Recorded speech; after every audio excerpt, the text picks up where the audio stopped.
Good Monday morning. We are following major breaking news overnight. The Fed chair revealing he is now the focus of a federal investigation. It is January 12th. This is Today. Criminal probe. Jerome Powell speaking out, saying he is now being investigated by the Justice Department. This unprecedented action should be seen in the broader context of the administration's threats and ongoing pressure. Pushing back overnight, blaming it on his long-running clash with President Trump over interest rates. The president denying that in a conversation with NBC News. We'll have the very latest in a live report from the White House. Breaking overnight, tensions rising.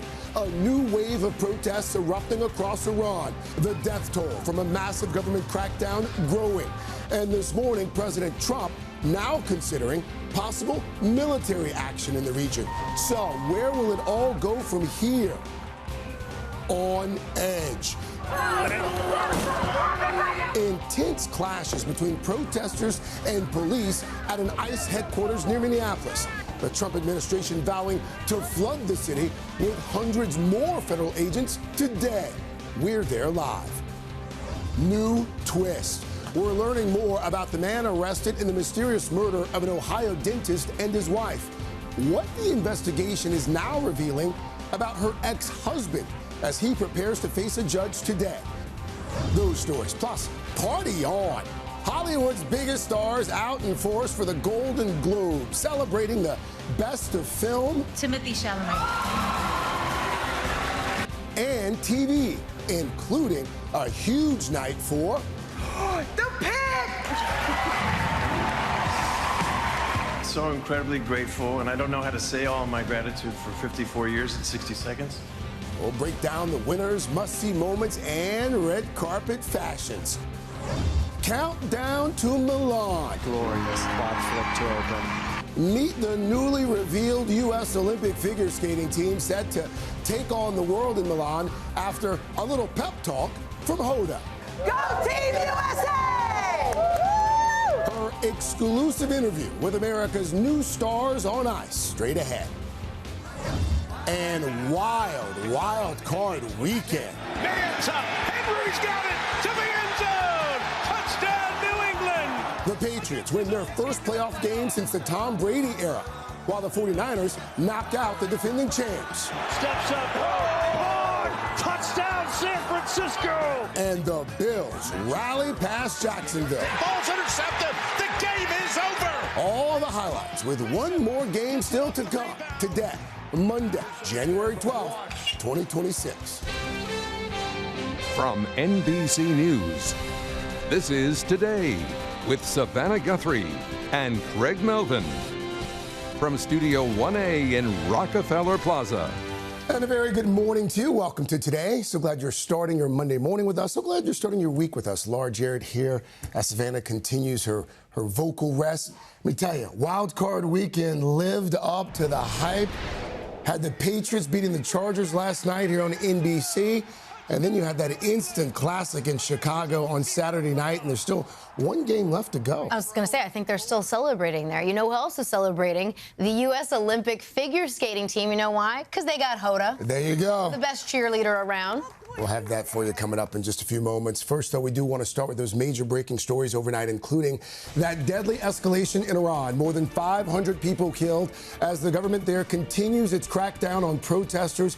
The Trump administration now weighing possible military action inside that country. And here at home, tensions are boiling over in Minneapolis with rallies spreading there and across the country following that deadly ICE shooting. Hundreds more federal officers said to arrive in the city this week. Meanwhile, this morning in Washington, the chairman of the Federal Reserve Board now says he is under a federal criminal investigation focused on renovations at the Fed's headquarters there in Washington. But Jerome Powell says it is really part of an ongoing pressure campaign by President Trump to lower interest rates. We've got it all covered for you this morning. We'll start with NBC's Garrett Haake, who actually talked to President Trump last night. Garrett, good morning.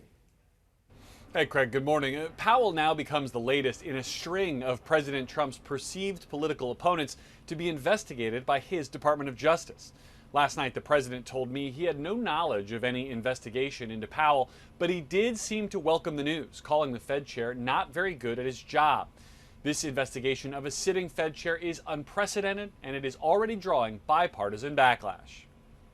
This morning, Fed Chairman Jerome Powell says he's under investigation and the threat of criminal indictment by the Justice Department amid a year-long pressure campaign by President Trump to force the central bank to lower interest rates. This is about whether the Fed will be able to continue to set interest rates based on evidence and economic conditions, or whether instead monetary policy will be directed by political pressure or intimidation. In a phone interview with NBC News Sunday night, President Trump denied having any knowledge of an investigation or that he would use one to pressure Powell. Quote, "No, I wouldn't even think of doing it that way," the president told me. What should pressure him is the fact that rates are far too high. That's the only pressure he's got. Powell says the Federal Reserve was issued subpoenas on Friday relating to his Senate testimony last June about the Fed's multi-billion-dollar Washington headquarters renovation. Plans have continued to evolve. Trump has repeatedly blasted Powell over the project, saying last month, "We're thinking about bringing a suit against Powell for incompetence." Powell dismissing the administration's focus on the construction. Those are pretexts. The threat of criminal charges is a consequence of the Federal Reserve setting interest rates based on our best assessment of what will serve the public, rather than following the preferences of the president. The president has long flirted with firing Powell for not lowering rates enough. If we had a Fed chairman that understood what he was doing, interest rates would be coming down too. News of the investigation slammed by senators from both parties. Democrat Elizabeth Warren writing, quote, "Trump is abusing the authorities of the Department of Justice like a wannabe dictator." And Republican Tom Tillis vowing to, quote, "oppose the confirmation of any nominee for the Fed, including the upcoming Fed chair vacancy, until this legal matter is fully resolved." The DOJ tells NBC News it doesn't comment on specific cases, but that they are prioritizing investigating any abuse of taxpayer dollars. We should note the Fed is not publicly funded. Craig? Garrett, so how does this pushback in Congress that you just noted there, how does that impact President Trump's eventual pick to replace Powell later this year? And just the pushback we've seen so far could be a major problem because the margins in the Senate are so narrow that Tillis alone could join with Democrats to block any Powell replacement in committee. And the Fed chair doesn't work like a lot of other positions in D.C. A replacement has to be confirmed before Powell would step aside. So a jam in the Senate could mean he stays in that chair role indefinitely. Craig? Garrett Haake, starting us off there from the White House. Garrett, thank you.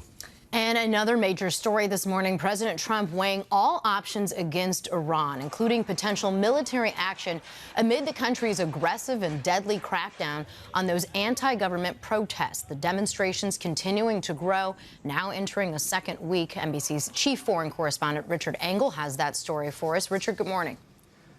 Good morning, Laura. Despite a near total internet blackout in Iran, some images and information are making their way out of the country, and they show a government crackdown that is increasingly deadly and an uprising that is now looking like a revolution. Anti-government activists tell NBC News morgues are filling up in Iran as security forces use live ammunition to crush the uprising. Videos show families lining up to identify bodies. A human rights group says more than 570 people have been killed, including at least 60 security personnel and around 10,000 detained. Activists claim the state is handing down death sentences without trials.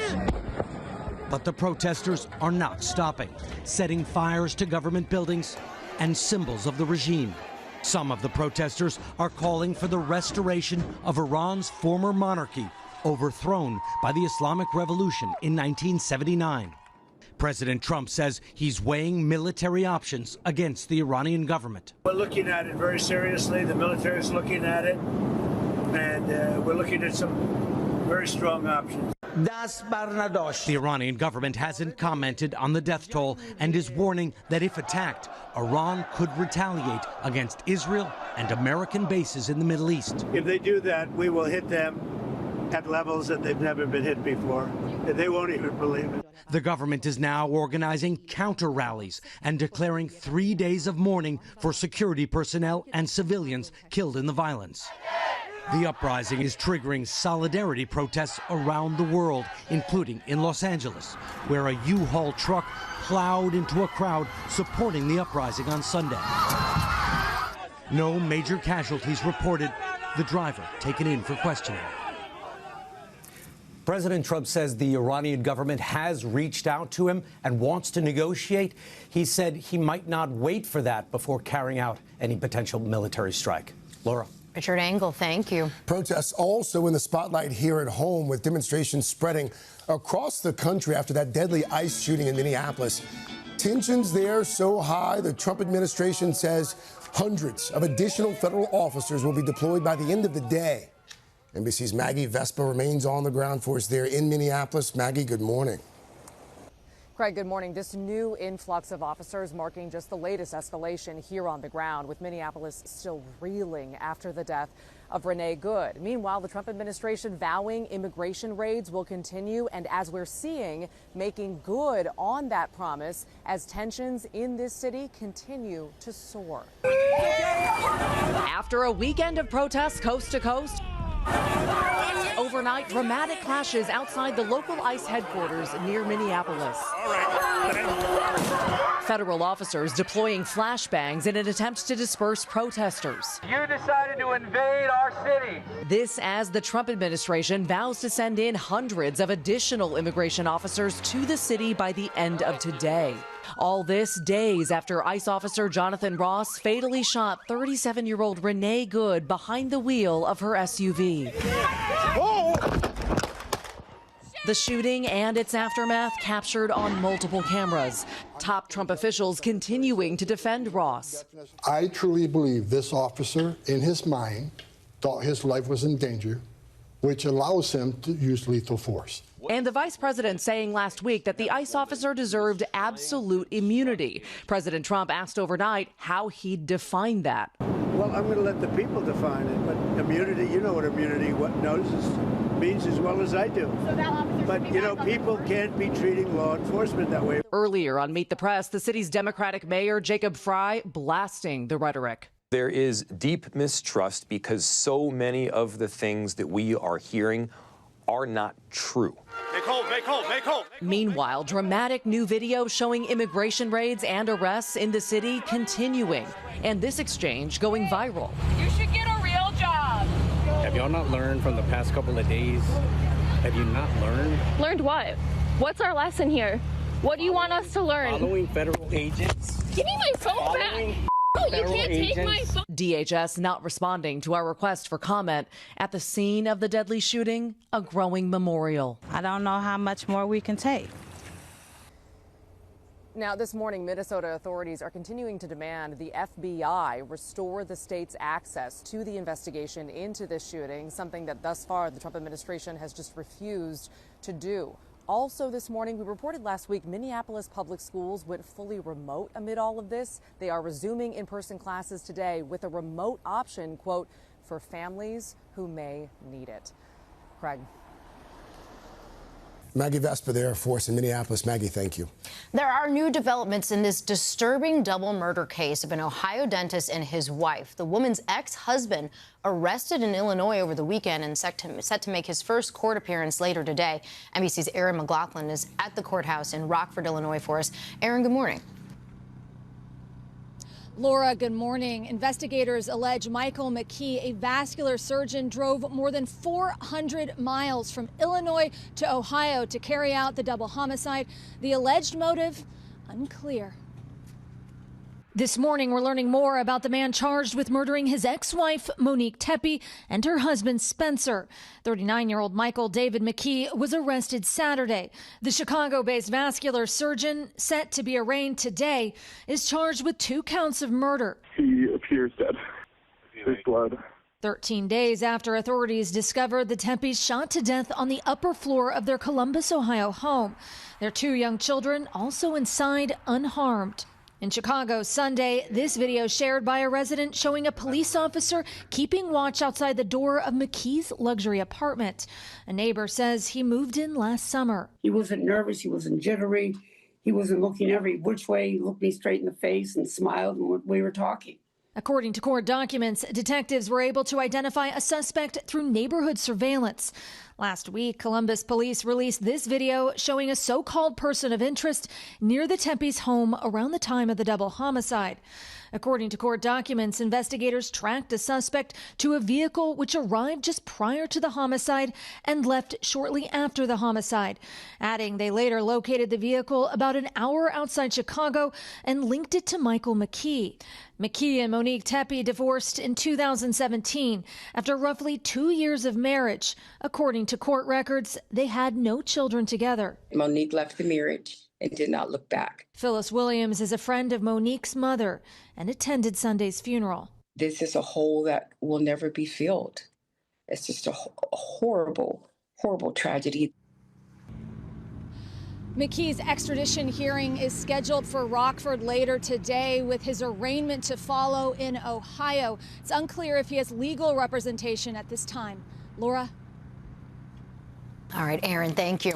A lot's going to get to here on a Monday as we turn our attention to the NFL. Wild Card Weekend, just that, wild. Nearly every playoff game coming down to the final minutes. And there's still one more matchup on tap tonight. NBC's Sam Brock's been following all the action. Hey, Sam. Craig, Laura, good morning. In a word, this weekend was unbelievable. From Josh Allen's late game heroics for the Bills to that stunning Bears comeback over their rivals, the Green Bay Packers, for their first playoff win in 15 years. A blockbuster weekend that had fans captivated from start to finish. The NFL's Wild Card Weekend smashed even the highest of expectations. Henry's got it to the end zone. You can't have a prettier football play than that. With the Patriots' Drake May proving his brilliant regular season was no fluke, putting the new generation Pats back on the playoff map. While in the Windy City, Williams throwing, and it's caught for the touchdown. 60,000 fans at Soldier Field witnessed greatness. Bears QB Caleb Williams leading a 15-point fourth-quarter comeback win against the Green Bay Packers, the largest ever in the franchise's playoff history. Afterward, Williams speaking with Kaylee Hartung. We understand and know who we are. We understand what this means to the city. And that would be an understatement. With celebrations across Chicago.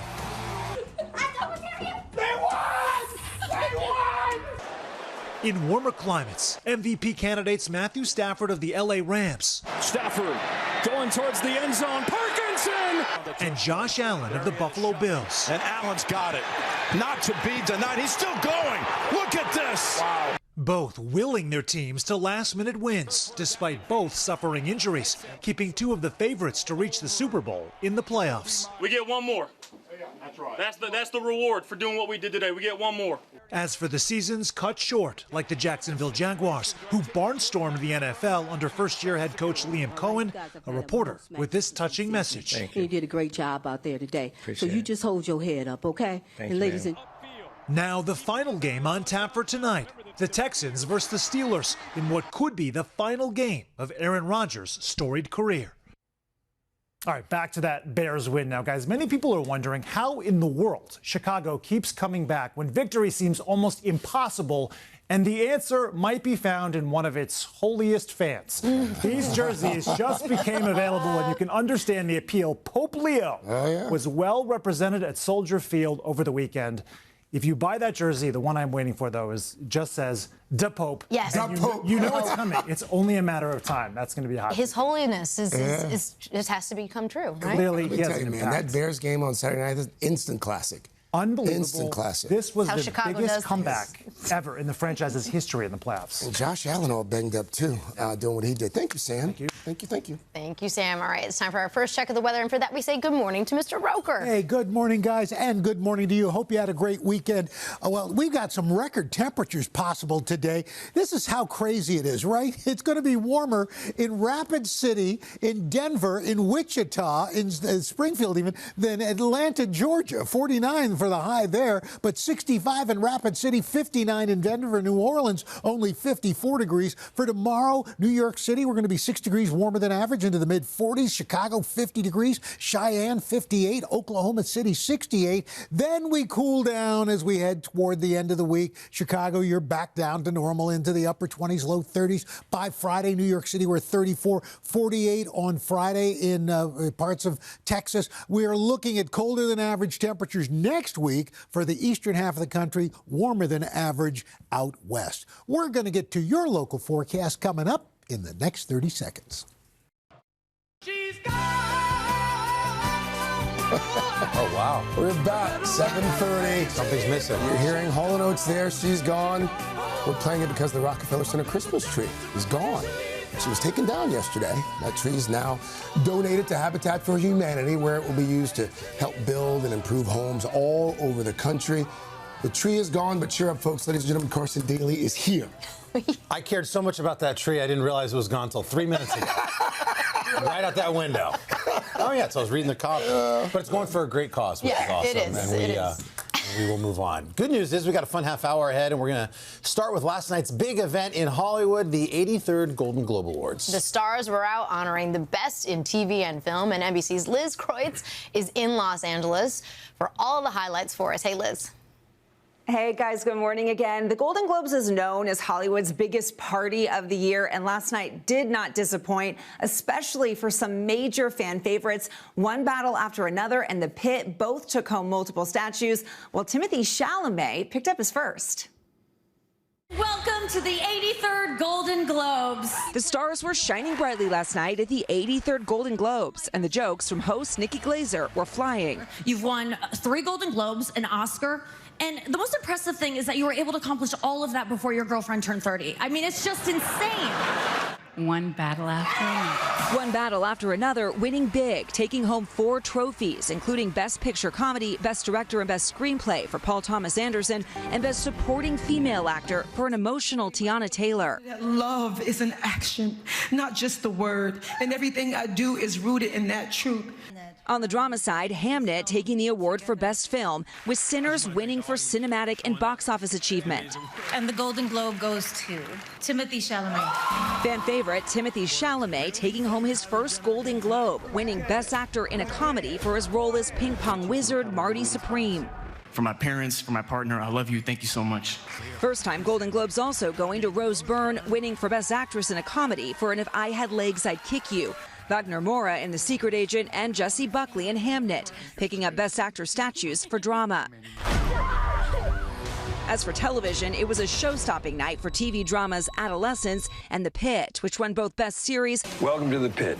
And a Best Actor statue for Noah Wyle. In the TV comedy category, Hollywood satire The Studio winning Best Comedic Series. And in a big night for Netflix, the massively popular K-pop Demon Hunters picking up the top award for Best Animation. It's hard to get that song out of your head. It's so good. And there were so many big moments. Amy Poehler picked up an award for the Globes' first ever podcast category for Good Hang. And at the very end, host Nikki Glaser closed out the night wearing a Spinal Tap hat, a subtle nod to Rob Reiner. Guys. That was nice. That was so nice. Liz, Thanks, Liz. Appreciate it. It was a solid show last night. It was. I caught some of it. I like how Amy Poehler told her parents, like, okay, you can go back to watching the Patriots after she won. We were a house divided. We had the Emmys upstairs, cheering the girls, and we were downstairs watching football. Yeah. That's what you got to do on those kind of nights, right? We're going to break down the night's fashions coming up next hour, by the way.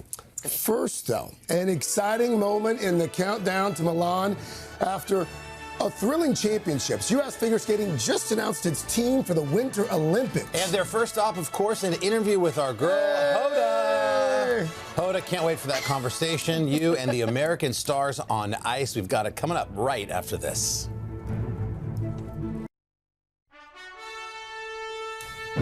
And we're back at 7:38 with our countdown to Milan. And ladies and gentlemen, look who's joining us for this edition. The one and only Hoda Kotb. Hi, Hoda. Team USA's official auntie. Let's go. Team USA's official auntie. So it was only fitting that you were the first to sit down with the skaters in St. Louis right after they had just been announced. Craig, it was a blast. There were happy tears everywhere in that group. So 180 skaters left it all on the ice.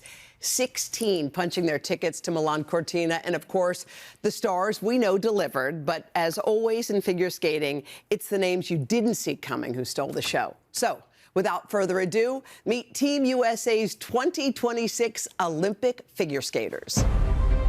Let's hear it for Team USA! Meet the new faces of American excellence. Hey, hey, hey! Look what you did! I'm so proud of you. I'm so proud of you. Flawless. Leading the charge, quad god Ilya Malinin, who's rewriting what is possible in the air and heading to his very first Olympic game. Nobody does it better. In fact, there's nobody even in his universe. You're the GOAT. Add now the title of Olympian to that list. How does that land for you? Just such an honor, and I'm so grateful that also just following in my parents' footsteps, they were two-time Olympians as well. And I'm just so excited to go there. Like Ilya, Andrew Torgashev was raised by Olympians and never stopped believing this moment was possible. To call myself an Olympian is just so surreal. Like, it makes me tear up, actually. It's quite awesome. The sluts floats in the air. And Maxim Naumov, who lost both of his parents in the D.C. plane crash last year, now carrying their legacy with a strength that has moved the entire skating community. You were holding the picture of your parents. What were you saying to them from inside? I mean, I was telling them that we did it, and we did it together. One of the favorite words that you say right now is the word we. We're going to do this. We can make it. We're going to the Olympics. It's not just you, is it? No, no. I would not be here without them in any capacity. On the women's side, 3 current and former U.S. champions, all hoping to be the first American woman to win Olympic gold in 24 years. I could be looking at the podium. Nobody knows, but this could be amazing. Do you think about that kind of thing? I think it's great that it's not just one person or singular hope. I think, 3 people go at it, like someone's gonna stick, I think. Amber Glenn, Alyssa Liu, and Isabel Levito all proving that success is sweeter when it's shared. What I have loved from the minute I watched all 3 of you is what is in between you. You guys are on display, defining sisterhood, defining family. I mean, I feel like it's kind of normal. I feel almost weird to be praised for, I feel like, friendship. Yeah, and I think one of the reasons that we all get along so well is because not that many people understand what it takes and understand the ups and downs of such an intense sport like we do. And I wouldn't be here without these 2 ladies. For 18-year-old Isabeau, Milan feels like destiny. And to have this Olympics in Italy, which is where your mom's from, how does all of that come together for this moment for you? I'm excited to have the Olympics in a place where I don't feel so much as a foreigner. Is Grandma coming? Well, yeah. I mean, she has a 13-minute commute, that's all. In ice dance, that's Amore for Madison Chalk and Evan Bates. The 7-time national ice dance champions and married couple are hoping to add an individual gold to their team gold from Beijing. This is your 4th Olympics? Tell me how you're feeling right now. Just so much gratitude. Just being here and seeing our families in the audience and all of the people who have supported us. It means so much. Do you ever think about Milan as being the last dance? You really never know when it's going to be our last. So this season we've been treating everything with respect and care for the moment and trying not to miss any little bit of it. We're best friends and we get to skate together every day, so why would we stop? They're leading a deep field that's filled with first-time Olympians, Emilia Zingas and Vadim Kolasnik. I've waited for this moment since I was like maybe 4 or 5 years old. Vadim, dreams come true, yes, don't they? I was about to say that. And Christina Carrera and Michael Ponomarenko, whose parents are Olympic ice dance legends. Going to the Olympics in the same sport that my parents did, it's it's unbelievable. It still hasn't sunk in, to be honest. And meet the pairs. The most dangerous discipline in figure skating now has its Olympic daredevils. Emily Chan and Spencer Howe making the team after a few early hiccups. Spencer was a huge, support and help, and just mentally with the pep talks. What was the pep talk? I want to hear it. I think it was just my Army side of me kicking in when I said, right now, we have a job to do, and the job's not finished. Ellie Cam and Danny O'Shea may be 13 years apart, but they were perfectly in sync when they stamped their ticket to Milan. Look at each other and we're like, yay! I think we can celebrate this now. I can't wait to skate across those rings and achieve the lifetime goal, the 4-year-old goal that little Danny had. Well, hello! Waiting for all of them off the ice, the people who have had a front row seat to the entire journey. Your little girl is an Olympian. I'm just so happy for her. She is the most resilient person I know. It's our little girl, but it's also an amazing woman she's become. As a father, I think this is one of the dreams as a parent, that the kid goes to the Olympic Games. I think at this point I'm like his biggest fan. Can you explain what it feels like to watch your daughter on the ice? It's magical. When you see him step on the ice for the first time, it just takes your breath away. It really does. What was it like to watch him out there get his Olympic jacket? Probably one of the best moments of my life. I know that his parents are watching down on him, and they're incredibly proud of him, and they know what's happening. They do. 16 different paths, now united by a single dream, and 3 letters across their backs. Milan, here they come. Team USA! Oh, that fires you up. I mean, to put it in context, they're really, really good. Yeah. I mean, they're going to medal. That Ilya Malinin is like Simone Biles, like Michael Phelps, like he will be on the medal stand. And those women are so cool. Like their friendship, I was saying, like when one of them's skating, usually the others put like cans on their heads and try to get in the zone. They're all like Lifting yelling full-throated. It's so fun. Like kind of restored my faith in everything watching these guys. So it's fun watching you with them as well. Just your exuberance. So I'm excited you're going over. The end of your story, that's always my favorite part. Seeing the family members. Could cry. Yes. Could cry every single time. Also couldn't help but notice in that group, the talent's obviously there, but there's so much star wattage. There's a lot of stars in that group. I think we're all going to know like first names like that. It's going to be good. We cannot wait for you. It's going to be fun. Good to see. By the way, friendly reminder, you can catch our figure skaters and the rest of Team USA in action when the Winter Olympics get underway. February 6th here on NBC and streaming on Peacock. All right, I think we need another check of the weather over from Al. Well, whether you do or not, you're going to have it. There you have it. Breezy morning here in the Northeast. A few light snow showers up into the upper Great Lakes, upstate New York. Sunny skies down through the Gulf. A thaw in the mid-plains for a January. It's perfect. Look for a few showers in the Pacific Northwest, some gusty Santa Ana winds down through Southern California. That's what's going on around the country. Here's what's happening in your neck of the woods. Wow, look at all the folks we got up here. Woo! But wait, there's more. Oh, what? JVH. Yeah, you guys, we have a very special boost on the way that will include a special guest. Hey. We're talking Savannah, but she can't talk. Thank you. But first, these messages. Hi.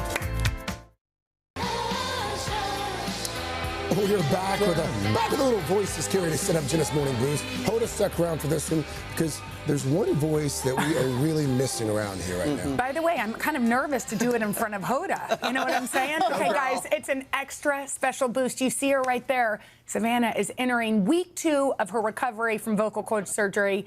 And while she cannot speak just yet, she woke up early to say, or actually to write, hi, we miss you.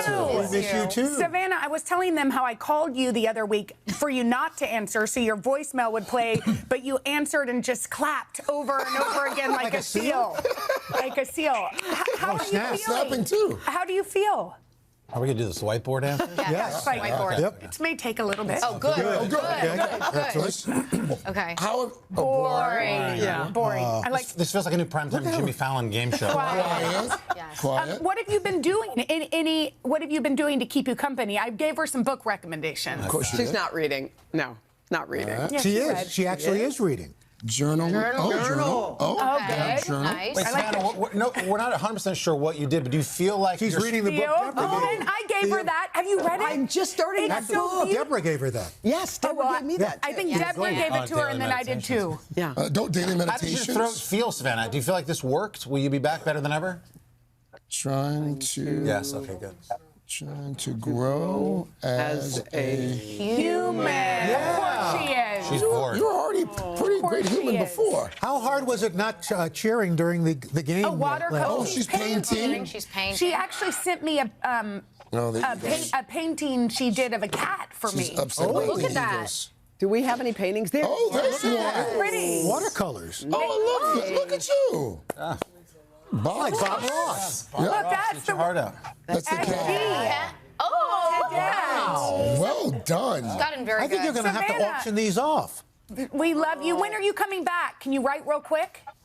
1 week. Is that right? It's like charades. One day. Dictionary. 1 minute. One Sounds syllable. like. Sounds like a movie. First word. The kid said, Mom, even when you're quiet. Wow. You're Can't wait to get you back, SJ. Love you, SJ. Keep busting the voice. We're going to need a bigger whiteboard. You're so got good. jokes. She's got game. Love ya. Guys, coming up, the Golden Globes were last night. We had the show within the show, the red carpet fashions. We'll take a look at all the good looks from last night. Coming up after your local news. It's 8 o'clock on today. Coming up, criminal probe. Jerome Powell speaking out, saying he is now being investigated by the Justice Department. This unprecedented action should be seen in the broader context of the administration's threats and ongoing pressure. Pushing back overnight, blaming it on his long-running clash with President Trump over interest rates. The president denying that in a conversation with NBC News. We'll have the very latest in a live report from the White House. Then, eternally grateful, the music world honoring guitar legend Bob Weir this morning. We'll look back at the incredible life and legacy of one of the Grateful Dead's founding members as tributes pour in. And lights, camera, fashion, we're taking you inside one of Hollywood's biggest nights. I'm blinded by the lights. Our inside peek at all of the award-winning looks at the Golden Globes. All that, plus Mary J. Blige live in Studio 1A. Are things about to get even more heated? I'm coming to the cottage. And just what the doctor ordered. Think he knows anything? He knows how to dress. Clooney and Wiley together again. Today, Monday, January 12th, 2026. Today, Bob's turning 17. Mother-daughter trip from Burke Burnett, Texas. Good morning to my grandchildren. Visiting today from Albuquerque, New Mexico. Hattiesburg, Mississippi. Worthington, Ohio. And Chattanooga, Tennessee. I just might. From Lodi, California. Celebrating my 50th.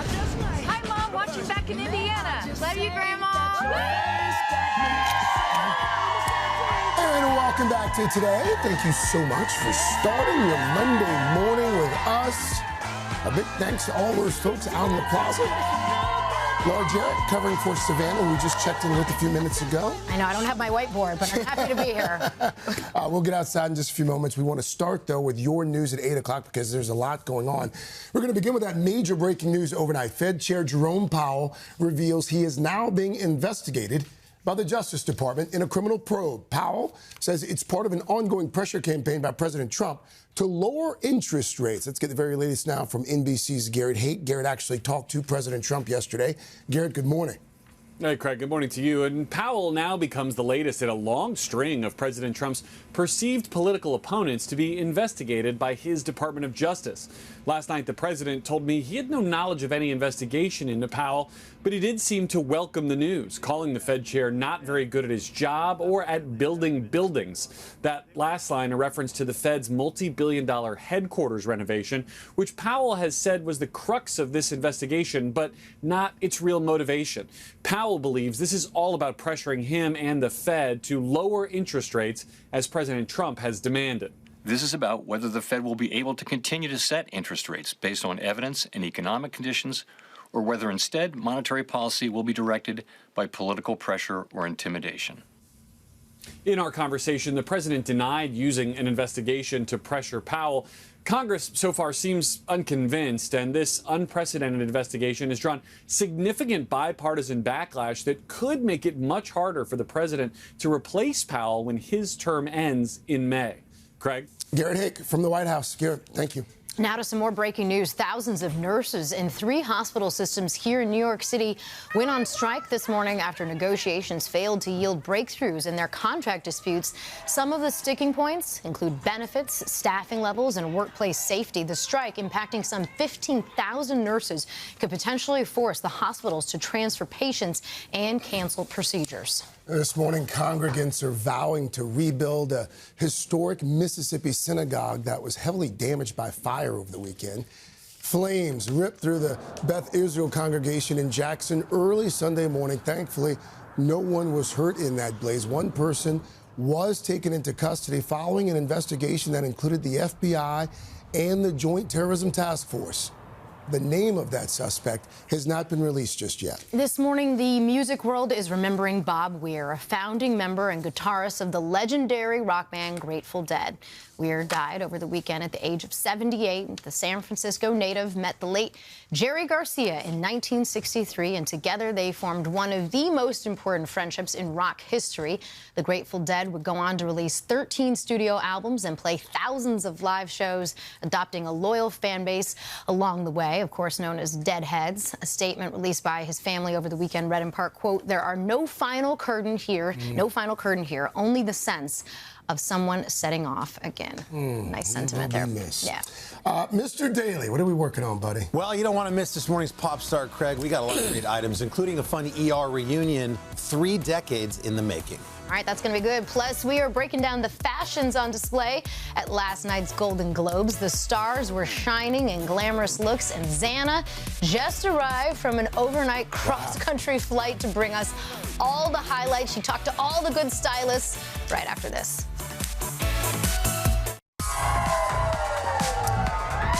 And welcome back. Some of the biggest names in Hollywood were dressed to impress at last night's 83rd Golden Globe Awards. But don't take our word for it. Today's style correspondent Xana Roberts-Rassi had a front row seat on the red carpet with Access Hollywood before hopping a red-eye to join us here live in studio. We're going to talk to her in just a moment. But first, check out her evening among the stars.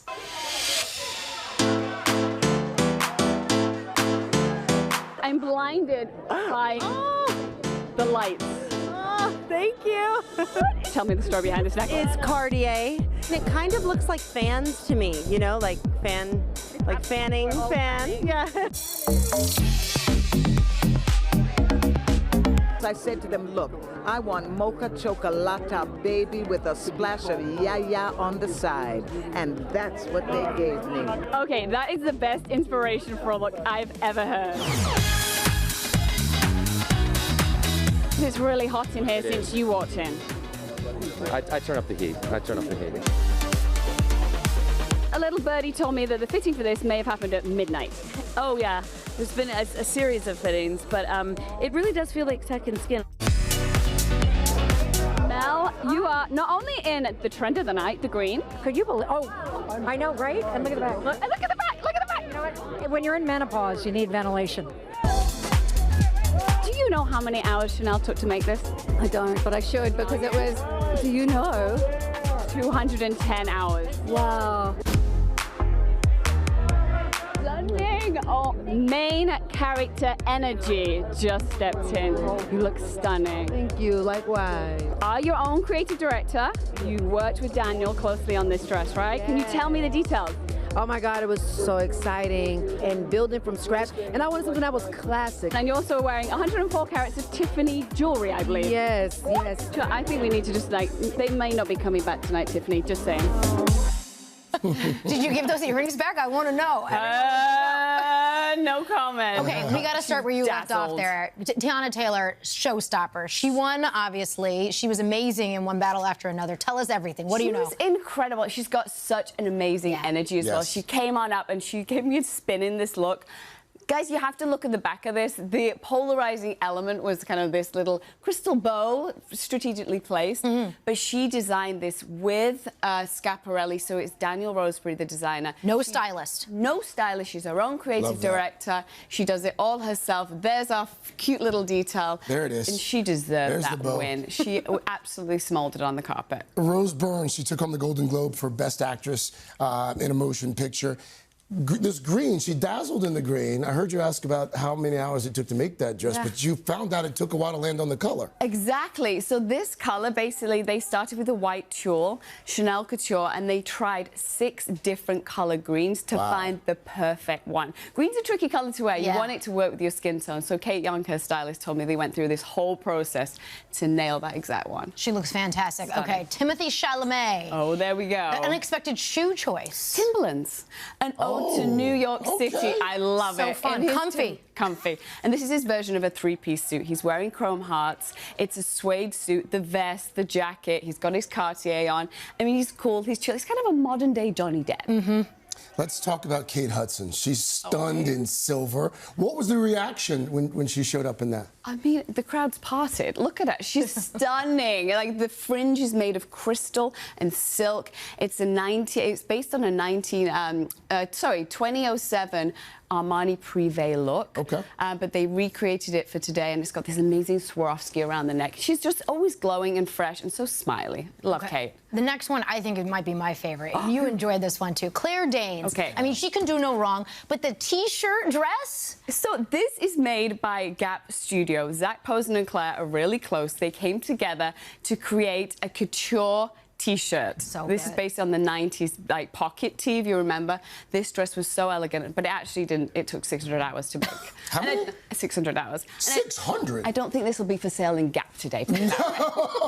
Wow. Selena Gomez. So black and white, but there's a story behind this. So Erin Walsh is her stylist, and she said that this was basically there to evoke where Selena is at in her person right now. So it's the joy of the feathers, 200 man-made feathers, and then the elegance of this black column dress underneath, Chanel Couture, perfect. Benny Blanco, not so shabby there either. Not so shabby with it. Cleans up very nicely. Yeah. Someone else who cleans up nice always, Coleman Domingo. Oh. Come on. Guys, this was supposed to be quiet Coleman. This was Coleman doing chill. So he had this very simple black Valentino Are those suit. diamonds? They are diamond brooches from Boucheron. So basically, his stylist, Wyman and Micah, were like, the Boucheron came in and we started just putting them on all over the jacket and sewing them on. I told Coleman, please don't check that coat tonight. Keep it on. John Krasinski, Emily Blunt. Also, what a power couple. You want them on top of a wedding cake, don't you? Like the modern-day bride and groom. I like the glasses. I do, too. Cool. Man from U.N.C.L.E. was the reference, apparently. So he did the black turtleneck. It's a Dolce suit. He said to us it's like the comfiest thing he's ever worn. It was just plushy and felt like pajamas. She is in Louis Vuitton. This is actually an asymmetrical cape. It was super interesting in real life, but so elegant. All right, Io, channeling old Hollywood. Old time. So she's wearing Chanel Couture.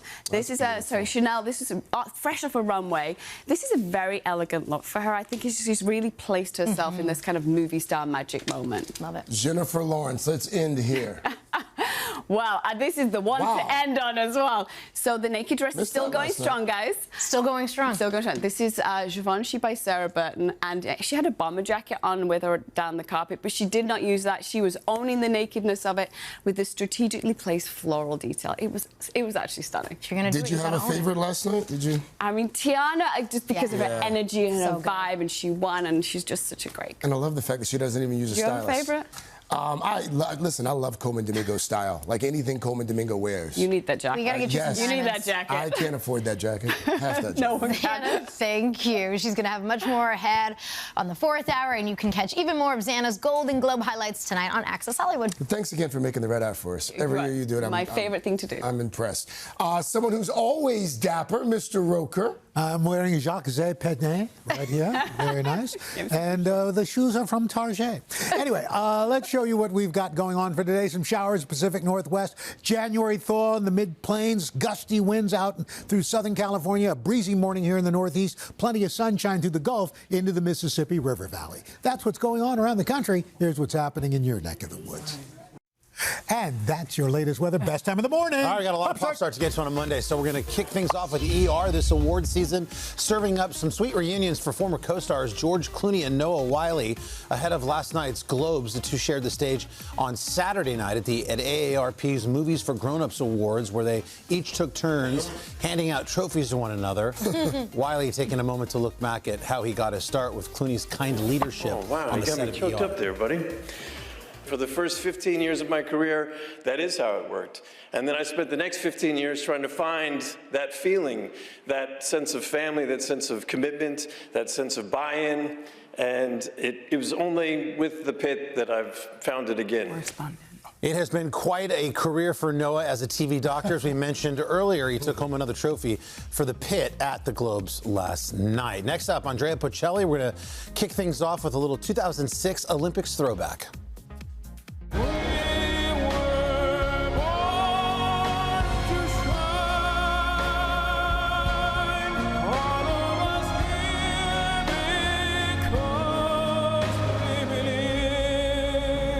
Well, you can get ready to hear that beautiful Italian tenor at the Olympics once again. It was just announced that he'll be performing in Milan Cortina next month.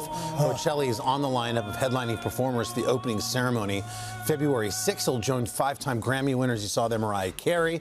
And here's another reminder. You can catch all the Olympics action, including that epic opening ceremony on NBC and Peacock. When did that happen? Next up, Crime 101. A trailer just dropped for this star-studded heist thriller with a cast that includes Halle Berry, Chris Hemsworth, Barry Keoghan, and Mark Ruffalo. Here's a look. He hits jewels, cash, and high-value items. He knows exactly what they're transporting when. There's no DNA. He's in and out in seconds. Your guy's untraceable. I came here to make you a business proposition. Worked at the same company for 11 years. You're a VP when you should be a partner. Those high-value items your company insures, I make them disappear. Well, if anybody's looking for Valentine's Day plans, that's it. Crime 101 will be in theaters on February 13th. Before that, we're going to be sitting down with the cast of the movie right here. Craig Halley's going to be here. Craig. Blushing. Craig and Halley. Okay. Finally, Heated Rivalry. It's a show a lot of people are talking about. We've got some good news for fans anxiously awaiting for the hockey romance to return for a second season. Another book the series is based on is in the works. The author, Rachel Reed, working on a 7th novel in her Game Changers series, all about the internet's favorite couple, Shane and Ilya. And get ready for that. That'll be in September. Plus, also, you'll prepare for the arrival of Ilya right here live in Studio 1A. Actor Connor Story stopping by Wednesday to answer all of our burning questions. That is your Pop Start for Monday. Man, that was a lot. Take it. And folks should stop texting to see if they can come in the studio on Wednesday. Is that happening? Oh, yeah. I've heard from 3 people. Well, he was on Fallon. Had to shut down the street. Crazy. Ladies and gentlemen, we've got an icon in the house. Miss Mary J. Blige herself, the queen of hip-hop soul. She'll be here with some very exciting news to share about her future. Very exciting news, exclusively right here. But first, your local news and weather.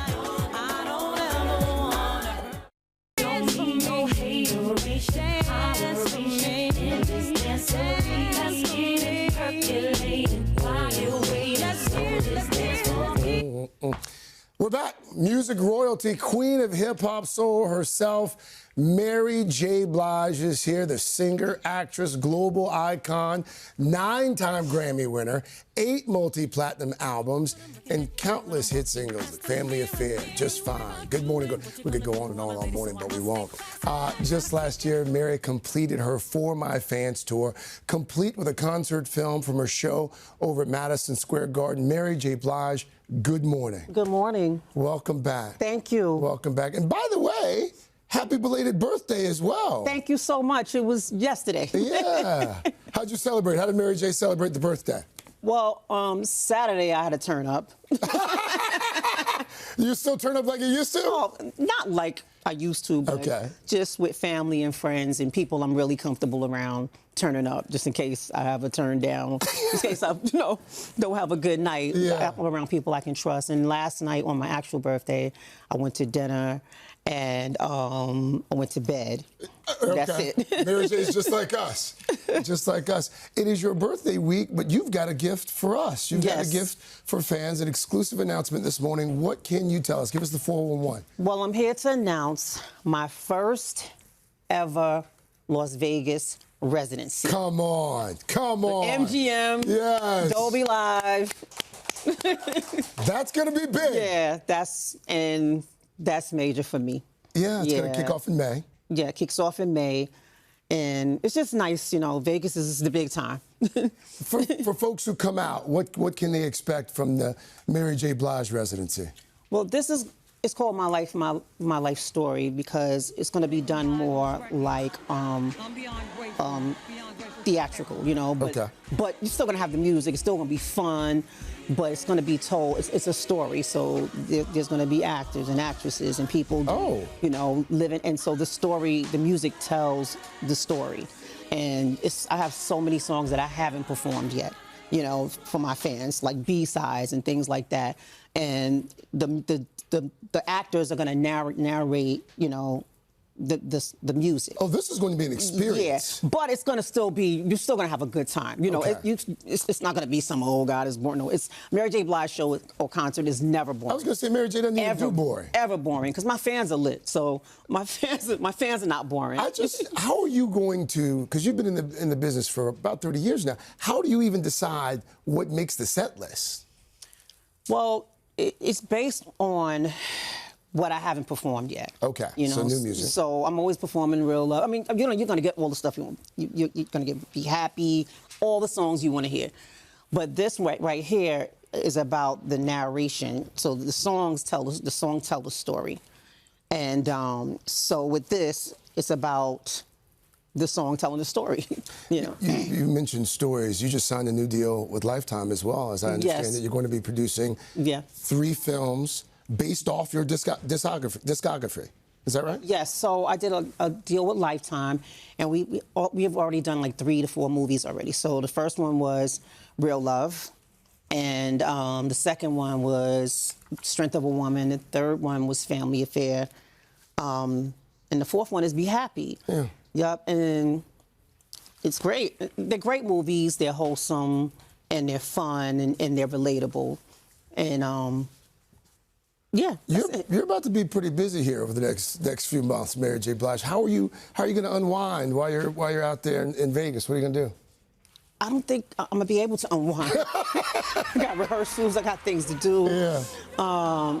Yeah. So I'm excited about this residency though. This is major for me.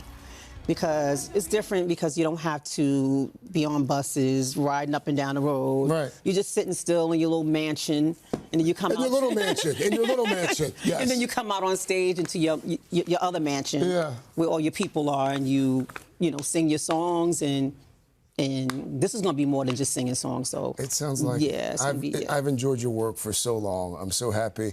I feel so happy for the residency. Thank you. And it is your birthday, and around here we like to give people birthday gifts.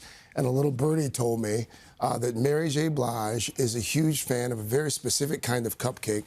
Thank you, Mike. Oh, Molly's. Look, as soon as you saw him, you knew. So we wanted to give you all the Molly's cupcakes. Thank you. To celebrate your birthday. Yeah, Happy birthday. Thank you so much. And have a great residency. We'll see you back Thank here. you. Come back and do the plaza at some point. You hadn't done the plaza in a while. We'd love to have you out on the plaza, too. When it's warm. Mary J's warm Las Vegas residency will kick off in May at the Dolby Live at Park MGM, and you can catch her new Lifetime film, Mary J. Blige, Be Happy. It's on Saturday, February 7th. I'm just holding them for Mary J. I'm going to give them back, Carson. Fair enough.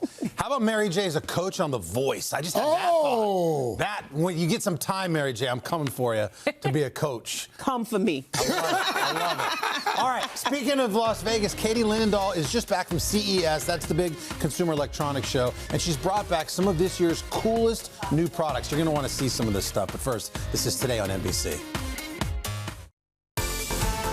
Love it. Welcome back this morning on Today's Consumer. More of the hottest items from the big consumer electronics show out in Las Vegas. Our friend and tech expert Katie Linendoll just back where the next wave of tech took center stage in Vegas, and there's so much cool stuff. It's great to have you because you find a couple of really, really cool items that people are buzzing about, and you bring it here to the show. It's always hard to narrow it down. I can only imagine. 150,000 people roughly in Las Vegas, over 4,000 exhibitors, and of course the latest in AI, but every single category of technology you could imagine. How much stuff is prototype and how much stuff is really, are we on the forefront of implementing? It's a mix, but the cool part about prototypes is you get to see what's coming out, not just for 2026, but for years down the road too. So you're always like trying to find your favorites and bring stuff back to the studio. So what blew your mind? Let's start with this contraption. You're actually wearing it. Let's start with this. I'm actually wearing this. This is an exoskeleton robotic suit. It is from Hypershell.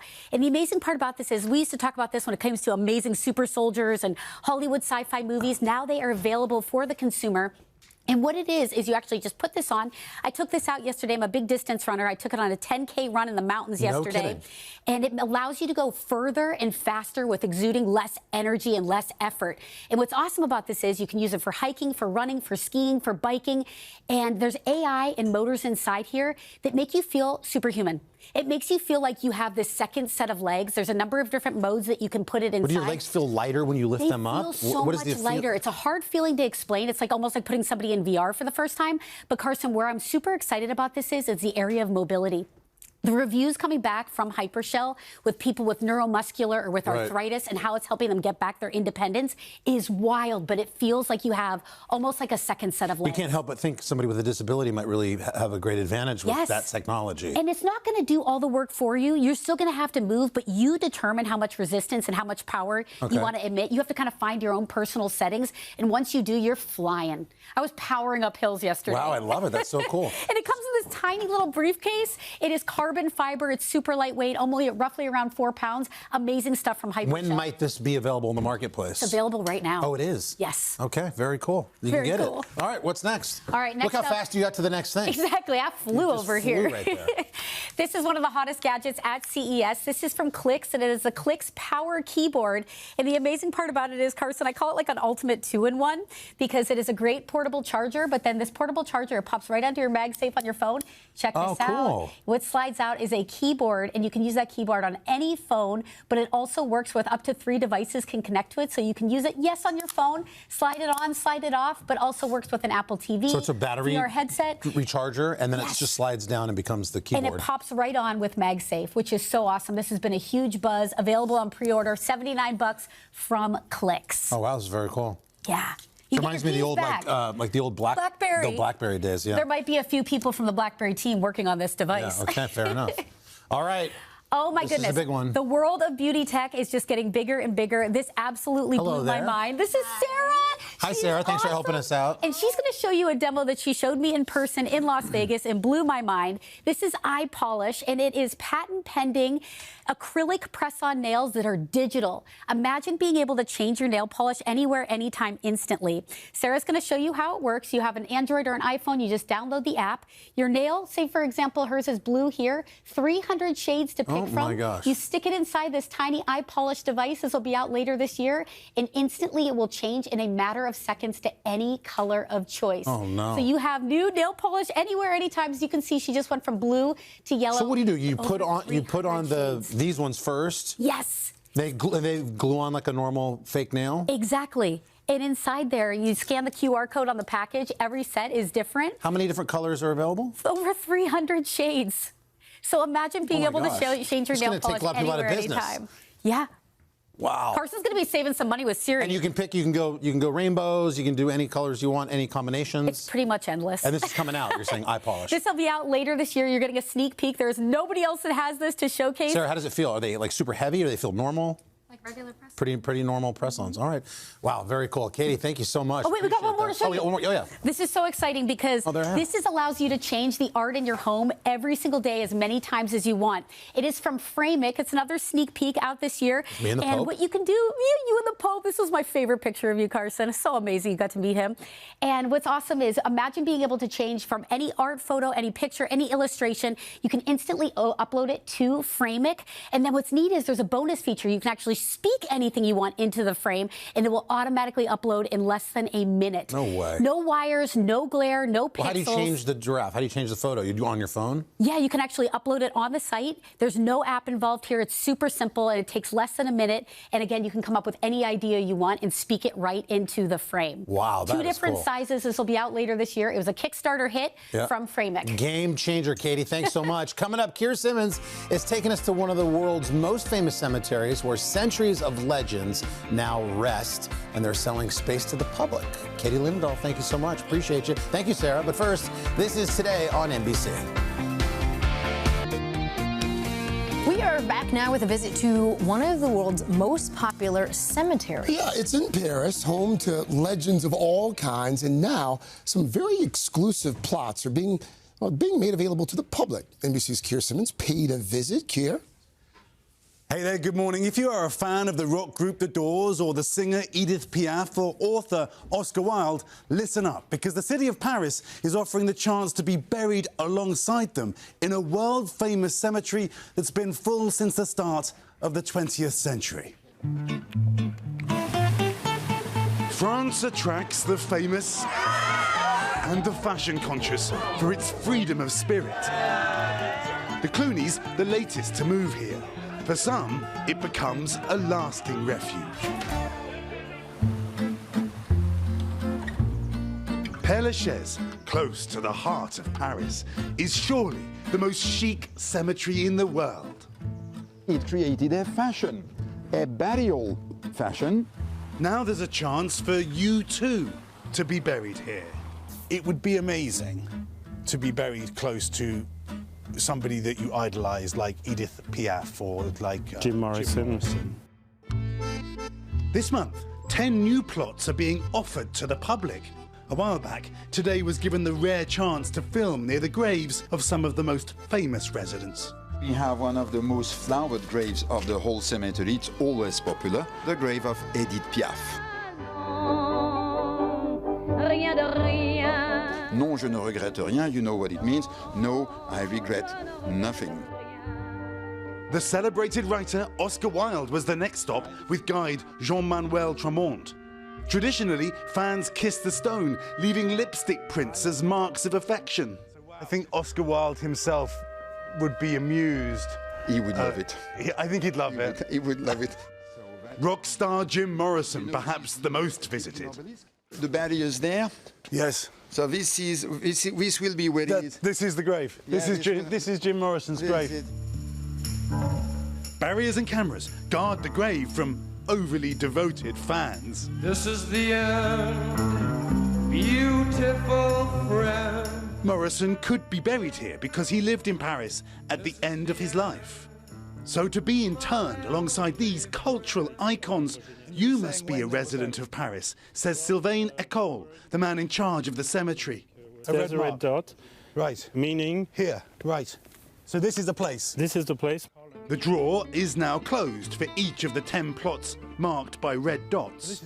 And this grave, you are sure, is no longer looked after by any family. That you've tried to contact the family. Yes. The new families have been vetted. The final 10 will be picked at random in 7 days' time. The family will renovate the tomb, pay for it. But they tell us they are planning more. An opportunity, literally, of a lifetime. Your whole family could be buried here if you choose that. Yes. Together. Yes, absolutely. In Père Lachaise. Absolutely. What a legacy. There's something with the stone, the way you You just go through the ages. And perhaps, like the legends buried here, you may be remembered long into the future. And families will pay around $5,000 for a grave and will need to find the money for restoration and maintenance. Again, if you want to put your name forward, you'll have to move to Paris, but there are worse places. Many would say, how wonderful to spend your final years in the City of Light. All right, Keir, thank you for that. Any Keir Simmons impressions? No, Okay. but I just think it would be really Grateful Dead to be in that. Oh, jeez. God. I mean, it was so easy. It was right there for him. We had to do it. I'm sorry. Looking ahead to tomorrow, Matt Damon, Ben Affleck, both here live to tell us about their new action-packed movie. It's called Rip. Also, New Era begins later today with Jen and Chanel after local news. Hey, thanks for watching. And don't forget, you can catch the Today Show every morning on NBC or take Today when you're on the go. Just follow the Today podcast on Apple Podcasts, Spotify, or wherever you listen.